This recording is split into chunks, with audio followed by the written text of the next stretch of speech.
ನಾನು ಚಿಕ್ಕವಳಾದಾಗಿಂದಲೇ ನನ್ನ ಅಪ್ಪ ಅಮ್ಮ ತೀರೋಗಿದ್ರು ಒಂದು ಆಕ್ಸಿಡೆಂಟಲ್ಲಿ. ನನ್ನ ಜನರನ್ನು ಹೆದರ್ಕೊಂಡು ಏನಾದರೂ ಮಾತಾಡ್ಕೋತಾರೆ ಅಂತ ನನ್ನ ಸಾಕೊಂಡ್ರು ನನ್ನ ದೊಡ್ಡಪ್ಪ ದೊಡ್ಡಮ್ಮ. ಕೊನೆಗೆ ನಾನು ಅಲ್ಲೇ ಇದ್ದೆ. ನಾನು ದೊಡ್ಡವಳಾಗೋವರೆಗೆ ಮನೆ ಕೆಲಸ ಮಾಡ್ಕೊಂಡಿರೋ ಹಾಗೆ ನೋಡಿಕೊಂಡ್ರು. ಆದರೆ ಮತ್ತೆ ನನ್ನ ಮದುವೆ ಅದು ಇದು ಅಂತ ಅಂದ್ಕೊಂಡು ಒಂದು ದಿನ ನನ್ನ ಒಂದು ಚೇರ್ನಲ್ಲಿ ಕೂರಿಸಿದ್ರು. ನಾನು ಅವ್ರು ಹೇಳ್ದಂಗೆ ಕೂತ್ಕೊಂಡೆ. ನನ್ನ ಕೈಯನ್ನು ಅಲ್ಲೇ ಹಿಂದೆ ಮಾಡಿ ಕಟ್ಟಿ ಹಾಕಿದ್ರು. ನಾನು ಕಿರ್ಚ್ತೀನಿ ಅಂತ ನನ್ನ ಬಾಯಿಗೆ ಬಟ್ಟೆ ಹಾಕಿದ್ರು. ಕೊನೆಗೆ ನನ್ನ ಉದ್ದವಾದ ಕೂದಲನ್ನು ಚಿತ್ರವಾಗಿ ಕಟ್ ಮಾಡಿ ಅವರೇ ಅವರ ಕೈಗೆ ರಕ್ತ ಬರೋ ಹಾಗೆ ಕಚ್ಚಿಕೊಂಡ್ರು. ಕೊನೆಗೆ ನನ್ನ ಕೈ ಬಿಚ್ಚಿ ಬಾಯಲ್ಲಿದ್ದ ಬಟ್ಟೆ ತೆಗೆದು ಜೋರಾಗಿ ಕಿರ್ಚಿ ಓಡಿ ಹೋದರು. ಅವಳು ಹುಚ್ಚಿಯಾಗಿದ್ದಾಳೆ ಅಂತ ಜೋರಾಗಿ ಹೇಳ್ತಾ ಇದ್ರು. ಎಲ್ಲ ಜನರು ಸೇರಿಕೊಂಡಿದ್ರು. ನಾನು ನನ್ನ ಕೂದಲು ಅಂತ ಜೋರಾಗಿ ಅಳುತ್ತಾ ಹೊರಗಡೆ ಹೋದೆ. ನೋಡಿದ್ರೆ ನನ್ನ ಕೂದಲು ನನ್ನ ವಿಚಿತ್ರ ನೋಡಿ ಎಲ್ಲರೂ ನನ್ನಿಂದ ದೂರ ಓಡಿ ಹೋಗ್ತಾ ಇದ್ರು. ನನ್ನ ಮುಂದೆ ನೋಡಿದ ಜನರು ಮುಂದೆ ಹೋಗು ಅಂತ ಭಯದಿಂದ ಹೇಳ್ತಾ ಇದ್ರು, ಯಾಕೆಂದರೆ ನಾನು ಕಚ್ಚು ಬಿಡ್ತೀನಿ ಅಂತ. ನಾನು ಅಲ್ಲೇ ಇದ್ದ ಆಟೋ ಕನ್ನಡಿಯನ್ನು ನೋಡಿದ್ರೆ ಅದು ನಾನು ಸೇಮ್ ಮುಚ್ಚಿ ಥರ ಕಾಣಿಸ್ತಾ ಇದ್ದೆ. ನನಗೆಲ್ಲರೂ ಹಾಗೆ ಮಾಡಿತನ ಕಂಡು ನನಗೆ ಸಾಯೋದೇ ಒಳ್ಳೆಯದು ಅನಿಸಿತು. ಹಾಗೆ ಹೋದೆ, ನದಿ ಹತ್ರ ಹೋಗಿ ಜಿಗಿಯಲು ಹೋದೆ. ಅಷ್ಟರಲ್ಲಿ ಒಬ್ಬ ಮಹಿಳೆ ಓಡಿ ಬಂದಳು. ನನ್ನ ಅಲ್ಲಿಂದ ದೂರ ಎಳೆದುಕೊಂಡು ಕರ್ಕೊಂಡು ಹೋದ್ಲು. ಅವರು ಕಾರಣ ಕೇಳಿದಾಗ ನಾನಿರೋ ವಿಷಯ ಹೇಳಿದೆ. ನನಗೆ ಜೀವಿಸಲು ಇಷ್ಟ ಇಲ್ಲ ಅಂತಲೂ ಹೇಳಿದೆ. ಆದರೆ ಅವರು ಸಮಾಧಾನ ಮಾಡಿದ್ರು. ಮತ್ತು ನನ್ನ ಅವ್ರ ಮನೆ ಕರ್ಕೊಂಡೋದ್ರು. ಅವರ ಮನೆ ಒಂದು ದೇವಸ್ಥಾನದ ಹಿಂದೆ ಇತ್ತು. ಅಲ್ಲಿ ಒಬ್ಬ ಪಂಡಿತರು ಇದ್ದರು. ನನ್ನ ಬಗ್ಗೆ ಎಲ್ಲ ಹೇಳಿ ನನ್ನ ಅವರ ಮನೆಯಲ್ಲೇ ಆಶ್ರಯ ಕೊಟ್ಟರು. ಅವ್ರು ತುಂಬ ಚೆನ್ನಾಗಿ ನೋಡ್ಕೋತಿದ್ರು. ನಾನು ದೇವಸ್ಥಾನ ಸ್ವಚ್ಛ ಮಾಡ್ಕೊಂಡು ನನ್ನ ಮನಸ್ಸಿನ ನೋವು ಎಲ್ಲ ಕಮ್ಮಿ ಆಗ್ತಾಯಿತ್ತು. ನಾನು ಅಂದ್ಕೊಂಡೆ ಮುಂದೆ ನಾನು ಈ ದೇವಸ್ಥಾನದಲ್ಲೇ ಜೀವನ ಕಳಿತೀನಿ ಅಂತ. ಆದರೆ ಇದು ಸ್ವಲ್ಪ ದಿನಕ್ಕೆ ಮಾತ್ರ ಸೀಮಿತವಾಗಿತ್ತು. ಒಂದು ದಿನ ಪಂಡಿತರ ಹೆಂಡತಿ ನನ್ನ ಕರೆದು, ನೋಡು, ನೀನು ಇಲ್ಲೇ ಇರಬೇಕು ಹೀಗೆ ಅಂತ ಇದ್ದರೆ, ನೀನು ನನ್ನ ಗಂಡನ ಜೊತೆ ಮದುವೆ ಆಗಬೇಕು. ಅದು ನನಗೆ ಮಕ್ಕಳಾಗಿಲ್ಲ. ನನಗೆ ನನ್ನ ಮನೆಗೆ ನನ್ನ ಗಂಡನಿಂದ ಆದ ವಂಶದ ಕುಡಿನೇ ಬೇಕು. ನಮಗೆ ಬೇರೆಯವರ ಮಕ್ಕಳನ್ನು ನಮ್ಮದು ಅಂತ ಮಾಡ್ಕೊಳ್ಳೋಕ್ಕೆ ಆಗಲ್ಲ ಅಂತ ಹೇಳಿದರು. ನನಗೆ ತುಂಬ ಗಾಬರಿ ಆಯಿತು. ಮತ್ತು ಹೇಳಿದ್ರು, ನಿನಗೆ ಹಿಂದೆ ಮುಂದೆ ಕೇಳೋರು ಯಾರೂ ಇಲ್ಲ. ನೋಡಿದ ಜನರು ಒಂದೊಂದು ಮಾತಾಡ್ಕೋತಾರೆ. ನಮ್ಮನೆ ಕೆಟ್ಟ ನೋಟದಿಂದ ನೋಡ್ತಾ ಇದ್ದಾರೆ. ನನಗೆ ಬೇರೆ ದಾರಿ ಇರಲಿಲ್ಲ. ಇಲ್ಲೇ ಇರಬೇಕು ಅಂದರೆ ನಾನು ಈ ಮದುವೆ ಮಾಡ್ಕೊಳ್ಳೇಬೇಕಾಗಿತ್ತು. ಕೊನೆಗೆ ನಾನು ಒಪ್ಪಿಕೊಂಡೆ.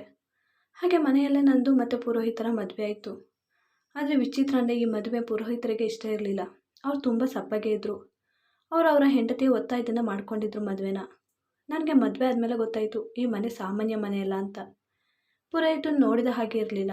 ನಾನು ಮದುವೆ ಏನೋ ಮಾಡ್ಕೊಂಡಿದ್ದೆ, ಆದರೆ ನನ್ನ ಮನಸ್ಸಿನಲ್ಲಿ ನೂರಾರು ಪ್ರಶ್ನೆಗಳಿತ್ತು. ನಾನು ಪುರೋಹಿತರನ್ನು ಮೊದಲ ಬಾರಿ ಅಷ್ಟು ಹತ್ತಿರದಿಂದ ಸರಿಯಾಗಿ ನೋಡಿದ್ದೆ. ನನಗೆ ಅವರನ್ನು ಇಷ್ಟು ಹತ್ತಿರದಿಂದ ನೋಡಿ ತುಂಬ ಭಯ ಆಗ್ತಾಯಿತ್ತು. ಪುರೋಹಿತರು ಮದುವೆ ಆದಮೇಲೆ ಅಷ್ಟು ಖುಷಿಯಾಗಿರಲಿಲ್ಲ. ಬದಲಾಗಿ ತನ್ನ ಹೆಂಡತಿಗೆ ಕಣ್ಣಿನ ಸನ್ನೆಯನ್ನು ಮಾಡಿ ಅಲ್ಲಿಂದ ಹೊರಟು ಹೋದರು. ನಾನು ಮನಸ್ಸಿನಲ್ಲಿ ದೇವರಲ್ಲಿ ಪ್ರಾರ್ಥನೆ ಮಾಡ್ತಾ ಇದ್ದೆ, ಎಲ್ಲ ಮೊದಲಿನಂತೆ ಆಗಲಿ ಅಂತ. ಮದುವೆ ಆದಮೇಲೆ ಅಲ್ಲೇ ಒಳ ರಹಸ್ಯ ಅರಿಯಲು ತೊಡಗಿದ್ದೆ. ಇದು ಒಂದು ಪುರಾತನ ಮನೆಯಾಗಿತ್ತು. ಪುರೋಹಿತರು ಹೆಚ್ಚಾಗಿ ಮನೆಯ ಹೊರಗಡೆನೇ ಇರ್ತಾಯಿದ್ರು. ಅವ್ರು ಬೆಳಿಗ್ಗೆ ಹೋದರೆ ರಾತ್ರಿ ಮನೆಗೆ ಬರ್ತಾ ಇದ್ದದ್ದು. ಅವರ ಹೆಂಡತಿನೂ ಹೆಚ್ಚಾಗಿ ಮಾತಾಡ್ತಾನೂ ಇರಲಿಲ್ಲ. ನಾನೇನಾದರೂ ಪ್ರಶ್ನೆ ಮಾಡಲು ಹೋದರೆ ಅಥವಾ ಏನಾದರೂ ಮಾತಾಡೋಕ್ಕೆ ಹೋದರೆ ಒಂದ ಹೇಳೋದಿಲ್ಲ, ಇಲ್ಲಾಂದರೆ ಅಲ್ಲಿಂದ ಹೊರಟೋಗ್ತಾಯಿದ್ರು. ಒಂದು ದಿನ ಪುರೋಹಿತರು ಎಲ್ಲಿಗೆ ಹೋಗ್ತಾರೆ ಅಂತ ಕೇಳಿದ್ದೆ. ಆಗ ಅವರು ತುಂಬ ಶಾಕ್ ಆದರು.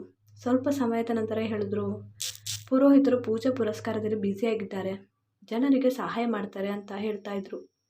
ನನಗೆ ಈ ಉತ್ತರ ಸಮಾಧಾನಪಡಿಸುವ ಬದಲು ಇನ್ನೂ ಹೆಚ್ಚಾಗಿ ಪ್ರಶ್ನೆ ಉಂಟು ಮಾಡಿತ್ತು. ಯಾವ ತರಹದ ಸಹಾಯ, ಯಾವ ಜನರಿಗೆ ಅಂತ ನನಗೆ ತಿಳಿದುಕೊಳ್ಳುವ ಉತ್ಸಾಹ ಆಯಿತು. ಆದರೂ ನನಗೆ ಒಂದು ಪ್ರಶ್ನೆ ಕೇಳಿದಾಗ ಅರ್ಥ ಆಗಿತ್ತು, ಈ ಮನೆಯಲ್ಲಿ ಹೆಚ್ಚಾಗಿ ಪ್ರಶ್ನೆ ಕೇಳುವವರನ್ನ ಇಷ್ಟಪಡೋದಿಲ್ಲ ಅಂತ. ಇಲ್ಲಿ ಒಂದು ರೂಮ್ ಇತ್ತು, ಯಾವಾಗಲೂ ಬಂದಾಗ ಇರ್ತಾಯಿತ್ತು. ನಾನು ಯಾವಾಗಲೂ ತೆಗೆಯುವ ಪ್ರಯತ್ನ ಮಾಡ್ತಾಯಿದ್ದೆ, ಆದರೆ ಯಾವಾಗಲೂ ತೆಗೆಯೋಕ್ಕಾಗ್ತಾ ಇರಲಿಲ್ಲ, ಬಂದಾಗೇ ಇರ್ತಾಯಿತ್ತು. ಒಂದಿನ ಪುರೋಹಿತರು ಮನೆಯಲ್ಲಿ ಇರಲಿಲ್ಲ. ಆಗ ಅವರ ಹೆಂಡತಿ ಹತ್ರ ಕೇಳಿದೆ, ಈ ರೂಮ್ ಯಾರದು ಅಂತ. ನಾನು ಕೇಳಿದ ತಕ್ಷಣ ಅವರ ಮುಖದಲ್ಲೇ ಭಯ ಉಂಟಾಗಿತ್ತು. ಮತ್ತು ಅವರನ್ನು ಸಂಭಾಳಿಸಿ ನನ್ನ ಹತ್ರ ಹೇಳಿದ್ರು, ನಿನಗೆ ಆ ರೂಮಿಂದ ಯಾವ ಸಂಬಂಧ ಇರಬಾರ್ದು ಕಲ್ಪನಾ, ನೀನು ಆ ರೂಮ್ ಹತ್ರ ಹೋಗಬೇಡ ಅಂತ ತುಂಬ ಕೋಪದಿಂದ ಹೇಳಿದರು. ನನಗೆ ಬೇರೆ ಏನು ಹೇಳೋದು ಧೈರ್ಯ ಬರಲಿಲ್ಲ ಅವರ ಕೋಪ ನೋಡಿ. ಅದು ನನಗೆ ಆ ರೂಮಲ್ಲಿ ಏನೋ ಇದೆ ಅನ್ನೋ ಡೌಟ್ ಉಂಟಾಗಿತ್ತು. ಹಾಗಿರೋ ರೂಮಲ್ಲಿ ಏನಿದೆ? ನಾನು ಆ ರೂಮನ ಬಗ್ಗೆ ಪ್ರಶ್ನೆ ಕೇಳಿದಾಗ ಹೀಗೆ ಯಾಕೆ ರಿಯಾಕ್ಟ್ ಮಾಡಿದ್ರು ಅವರು? ಈಗೀಗ ನಾನು ಮಲಗಿದ್ದಾಗ ರಾತ್ರಿ ಹೊತ್ತು ಯಾರೋ ಮಾತಾಡೋ ಸೌಂಡ್ ಬರ್ತಾಯಿತ್ತು. ಇದು ನಿತ್ಯದ ದಿನದ ಕೆಲಸ ಆಗಿತ್ತು. ಯಾರೋ ಮಾತಾಡೋ ಹಾಗೆ, ಯಾರೋ ನಿಲ್ಲೋ ಹಾಗೆ, ಯಾರೋ ದೂರದಿಂದ ತೆಗೆಯೋ ಹಾಗೆ ಸೌಂಡ್ ಬರ್ತಾಯಿತ್ತು ಡೋರನ್ನು. ಒಂದು ದಿನ ನಾನು ಹೋಗಿ ತೆಗೆದು ನೋಡಿದ ಚಾವಣಿಯಲ್ಲಿ ಯಾರೂ ಇರಲಿಲ್ಲ. ನನ್ನ ಕಣ್ಣುಗಳು ಆ ರೂಮಿನ ಕಡೆಗೆ ಹೋಯಿತು. ಆಗ ರೂಮ್ ಬಾಗಿಲು ಮುಚ್ಚಿತ್ತು. ಆದರೆ ರೂಮಿನ ಬಾಗಿಲಿನ ಒಳಗಿನಿಂದ ಬೆಳಕು ಹೊರಗೆ ಬರ್ತಾ ಇತ್ತು. ಇದು ಹೇಗೆ ಆಗುತ್ತೆ? ಅಲ್ಲಿ ಯಾರಾದರೂ ಇದ್ದಾರಾ ಅಂತ ಹೋಗಿ ಬಾಗಿಲತ್ರ ನಿಂತೆ. ಯಾರೋ ಮೆಲ್ಲಗೆ ಮೆಲ್ಲಗೆ ಮಾತಾಡೋ ಸೌಂಡ್ ಬರ್ತಾ ಇತ್ತು. ನಾನು ಅದನ್ನು ಕೇಳಿ ಆ ಡೋರನ್ನು ತೆಗೆಯಲು ಪ್ರಯತ್ನಿಸಿದೆ. ಆದರೆ ಆಗಲಿಲ್ಲ. ಅದರ ಒಳಗಿನಿಂದ ಒಂಥರ ಯಾರೋ ಒಂದು ಉಸಿರಾಡೋ ಹಾಗೆ ಸೌಂಡು ಬರ್ತಾ ಇತ್ತು. ಇದನ್ನು ಕೇಳಿದೆ. ನಾನು ಭಯದಿಂದ ಹಿಂದಕ್ಕೆ ಜರುಗಿದೆ. ಅದೇ ಸಮಯದಲ್ಲಿ ಬೆಳಕು ಆಫ್ ಆಗಿತ್ತು. ನನ್ನ ಹೃದಯ ತುಂಬ ಜೋರಾಗಿ ಹೊಡೆಯಲು ಸ್ಟಾರ್ಟ್ ಆಗಿತ್ತು. ನಾನು ಗಾಬರಿಯಿಂದ ರೂಮಿಗೆ ಹೋಗಿ ಮಲ್ಕೊಂಡೆ. ಮಾರನೇ ದಿನ ಪುರೋಹಿತರು ಮನೆಗೆ ಬಂದಾಗ ನಾನು ತುಂಬ ಗುರಾಯಿಸಿ ನೋಡ್ತಾ ಇದ್ರು. ಹೇಗೆಂದರೆ ಅವರ ಕಣ್ಣಿನಲ್ಲಿ ನನ್ನ ವಾರ್ನಿಂಗ್ ಮಾಡೋ ಹಾಗೆ. ಅವರಿಗೆ ನಾನು ಅಲ್ಲಿ ಹೋಗಿದ್ದು ಗೊತ್ತೂ ಆಗಿದೆ. ಹಾಗೆ ನನಗೆ ಅನಿಸ್ತಾ ಇತ್ತು, ಈ ಮನೆ ಸಾಮಾನ್ಯ ಮನೆ ಅಲ್ಲ, ಇದು ನನ್ನ ಏನೋ ಮಾಡಲು ಕರ್ಕೊಂಡು ಬಂದಿರೋ ಮನೆ. ಈ ಮದುವೆನೂ ಸಾಮಾನ್ಯವಾಗಿ ಮಾಡ್ಕೊಂಡಿದ್ದಲ್ಲ ಅನ್ನೋ ನೂರಾರು ಪ್ರಶ್ನೆಗಳು ಹುಟ್ಟಿತ್ತು. ಮಾರನೇ ದಿನ ಪುರೋಹಿತರ ಹೆಂಡತಿ ಬಂದು ನನಗೆ ಮತ್ತೊಮ್ಮೆ ಆ ರೂಮ್ ಕಡೆ ಹೋಗಬೇಡ ಅನ್ನೋ ವಾರ್ನಿಂಗ್ ಕೊಟ್ಟರು. ಆದರೆ ನನಗೆ ನನ್ನ ಜೀವನದ ಭಯ ಇತ್ತು. ನನಗೆ ಇದನ್ನು ತಿಳ್ಕೊಳ್ಳೇ ಬೇರೆ ದಾರಿ ಇರಲಿಲ್ಲ. ಒಂದು ದಿನ ಎಲ್ಲೋ ಮದುವೆ ಇದೆ ಅಂತ ಇಬ್ಬರು ಹೋಗಿದ್ರು. ನಾನು ದೇವರ ಮನೆ ಕ್ಲೀನ್ ಮಾಡ್ತಾ ಇದ್ದೆ. ಅಲ್ಲಿ ಕ್ಲೀನ್ ಮಾಡ್ತಾ ಮಾಡ್ತಾ ನನಗೆ ದೇವರ ಗುಡಿಯ ಕೆಳಗೆ ಅದನ್ನು ನೋಡಿ ಶಾಕ್ ಆಗಿಬಿಟ್ಟಿದೆ. ಅದನ್ನು ನೋಡಿ ನನ್ನ ಡೌಟ್ ಇನ್ನೂ ಹೆಚ್ಚಾಗಿಬಿಟ್ಟಿತ್ತು. ಕೊನೆಗೆ ಹಾಗೆ ಮಡಗಿ ಏನು ಗೊತ್ತಿಲ್ಲದೆ ಹಾಗೆ ಇದ್ದೆ. ಅದೇ ರಾತ್ರಿ ಪುರೋಹಿತರ ಹೆಂಡತಿ ತುಂಬ ಟೆನ್ಷನಲ್ಲಿದ್ದರು.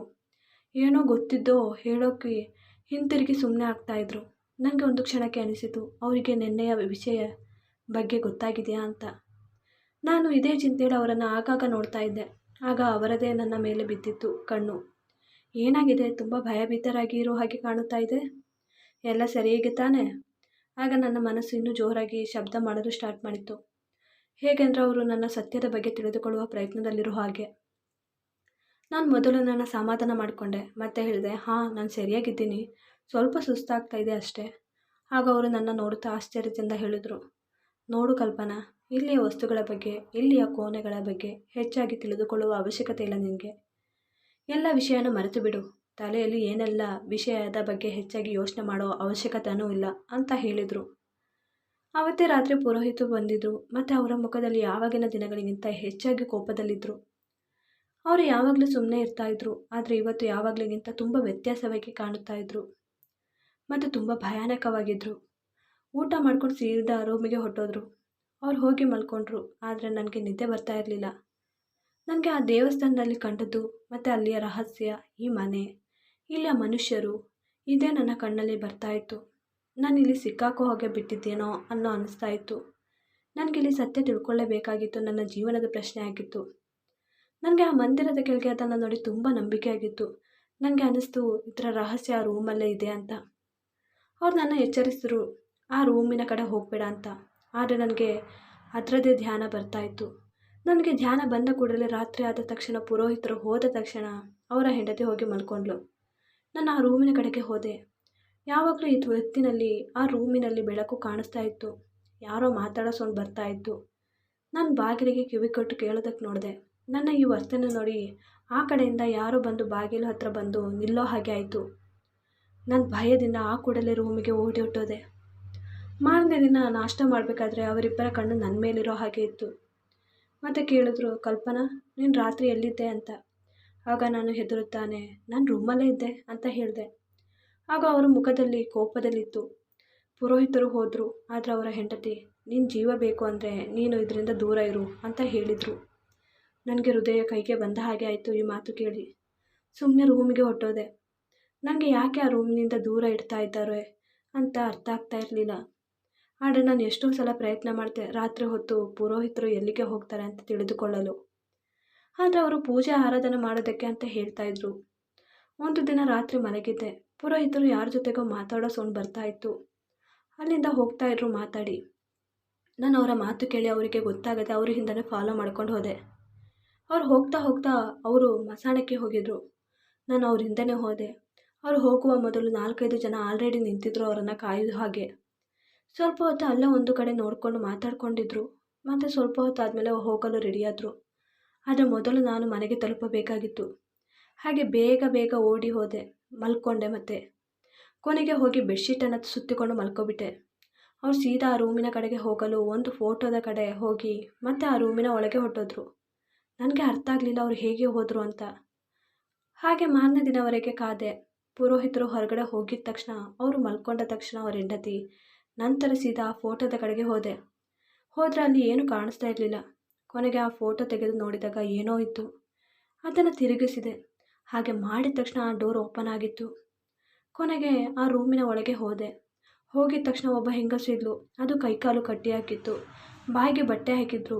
ಇನ್ನೊಂದು ಕಡೆ ಹೋಗೋ ದಾರಿ ಕೂಡ ಇತ್ತು. ನಾನು ಆ ದಾರಿಯ ಕಡೆಗೆ ಹೋದೆ. ಅದರ ಮುಂದೆ ಮನೆಯ ಮುಗಿದು ಒಂದು ಕಾರ್ಖಾನೆ ಇತ್ತು. ಅದರ ಒಳಗೆ ನೋಡಿದಾಗ ಬೇಕಾದಷ್ಟು ಜನರು ಕೆಲಸದಲ್ಲಿ ವ್ಯಸ್ತ ಆಗಿದ್ರು. ಅವ್ರು ನನ್ನ ನೋಡಿ ಅವರಲ್ಲಿ ಒಬ್ಬಳು ಅಂದ್ಕೊಂಡಿದ್ರು. ಕೊನೆಗೆ ನಾನು ಕೇಳಿದೆ, ನೀವು ಇಲ್ಲಿ ಏನು ಮಾಡ್ತಾ ಇದ್ದೀರಾ ಅಂತ. ಆಗ ನಾವು ನಮ್ಮದೇ ಲೋಕದಲ್ಲಿ ತುಂಬ ಖುಷಿಯಾಗಿ ಸಮಾಧಾನವಾಗಿದ್ದೀವಿ ಅಂತ ಹೇಳಿದ್ರು. ನನಗೆ ಮತ್ತೆ ಮನೆಗೆ ಹೋಗುವ ಸಮಯ ಆಗಿತ್ತು. ನಾನು ಬೇಗ ಬೇಗ ಹೋಗುತ್ತಾ ಇದ್ದಲ್ಲ ಏನು ಅಂತ ಯೋಚನೆಯಲ್ಲಿ ಹೋಗುತ್ತಾ ಮುಳುಗಿದ್ದೆ. ನಾನು ಇನ್ನೇನು ತಲುಪುವಷ್ಟರಲ್ಲಿ ಪುರೋಹಿತರು ಬಾಗಿಲ ಹತ್ರ ನಿಂತಿದ್ರು. ನಾನು ಅವರನ್ನು ನೋಡಿ ತುಂಬ ಭಯಭೀತನಾಗಿದ್ದೆ. ಹೆದರುತ್ತಾನೆ ಹೊರಗಡೆ ಹೋದೆ. ಆದರೆ ಆ ಹೆಂಗಸನ್ನು ಕಂಡು ನನಗೆ ಸುಮ್ಮನೆ ಇರಲು ಆಗಲಿಲ್ಲ. ಕೊನೆಗೆ ಕೇಳಿದೆ, ಓ, ನೀವು ರಾತ್ರಿ ಹೊತ್ತು ಇಂಥ ಕೆಲಸದಲ್ಲೇ ಬ್ಯುಸಿಯಾಗಿರ್ತೀರಾ? ನಾನು ಕನಸಲ್ಲೂ ಅಂದ್ಕೊಂಡಿರಲಿಲ್ಲ ನೀವು ಇಂಥ ಕೆಲಸ ಮಾಡ್ತೀರಾ ಅಂತ. ಆದರೆ ಪುರೋಹಿತರು ಸುಮ್ಮನೆ ನಿಂತಿದ್ರು. ನಾನು ಹೇಳಿದೆ, ನಾನು ಇಲ್ಲಿ 1 ನಿಮಿಷ ಇರಲ್ಲ, ನಾನು ಪೊಲೀಸ್ ಕಂಪ್ಲೇಂಟ್ ಕೊಡ್ತೀನಿ ಅಂತ ಹೋಗ್ತಾ ಇದ್ದೆ.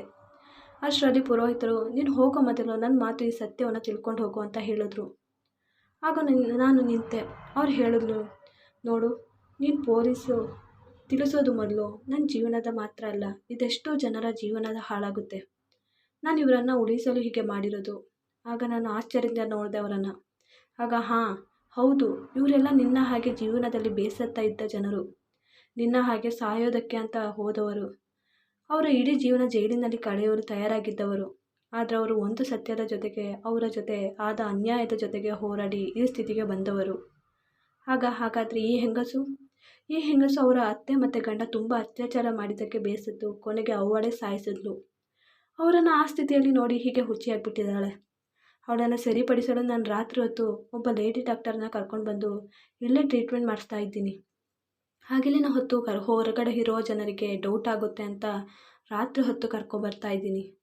ಒಳಗೆ ಇರೋ ಜನರದ್ದು ಒಬ್ಬರೊಬ್ಬರ ಒಂದೊಂದು ಕತೆ ಇದೆ.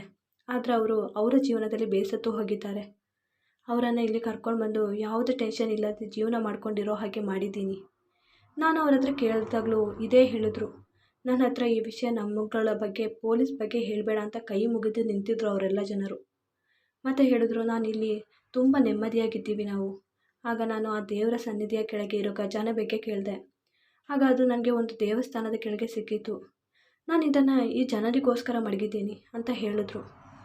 ಮತ್ತು ಹೇಳಿದ್ರು, ಇವರ ಎಲ್ಲರ ಜನರ ಬದುಕು ನಿನ್ನ ಕೈಯಲ್ಲಿದೆ ಅಂತಲೂ ಹೇಳಿದ್ರು. ನೀನು ಬೇಕಾದರೆ ಈ ಪುಣ್ಯ ಕೆಲಸದಲ್ಲಿ ನಮ್ಮ ಜೊತೆ ಸೇರಿ ಇವರ ಸೇವೆ ಮಾಡ್ಬೋದು. ಅಥವಾ ನನಗೆ ಈ ಕಾನೂನು ಪ್ರಕಾರ ತಪ್ಪಾಗಿತ್ತು, ಆದರೆ ಈ ಜನರನ್ನು ನೋಡಿ ನನಗೆ ಅರ್ಥ ಆಗ್ತಾ ಇರಲಿಲ್ಲ, ಏನು ಮಾಡೋದು ನನಗೆ ಅಂತ. ನಾನು ಯಾವ ಕಡೆ ಹೋಗಲಿ ಅಂತಲೂ ಅರ್ಥ ಆಗ್ತಾ ಇರಲಿಲ್ಲ. ನೀವೇ ಹೇಳಿ, ನಾನು ಎಲ್ಲ ಸತ್ಯವನ್ನು ಹೇಳಿ ಅವರ ಜೀವನ ಕಾನೂನಿನ ಕೈಗೆ ಒಪ್ಪಿಸಲಾ ಅಥವಾ ಅವರಿಗೆ ಇಲ್ಲೇ ನೆಮ್ಮದಿಯಾಗಿ ಇರಲು ಬಿಡಲಾ? ನೀವು ಹೇಳಿ ಪ್ಲೀಸ್. ಈ ಸ್ಟೋರಿ ಇಷ್ಟ ಆದರೆ ಪ್ಲೀಸ್ ನನ್ನ ಚಾನಲ್ನ ಲೈಕ್ ಮಾಡಿ, ಚಾನಲನ್ನು ಸಬ್ಸ್ಕ್ರೈಬ್ ಮಾಡೋದನ್ನು ಮರಿಬೇಡಿ. Thanks for watching.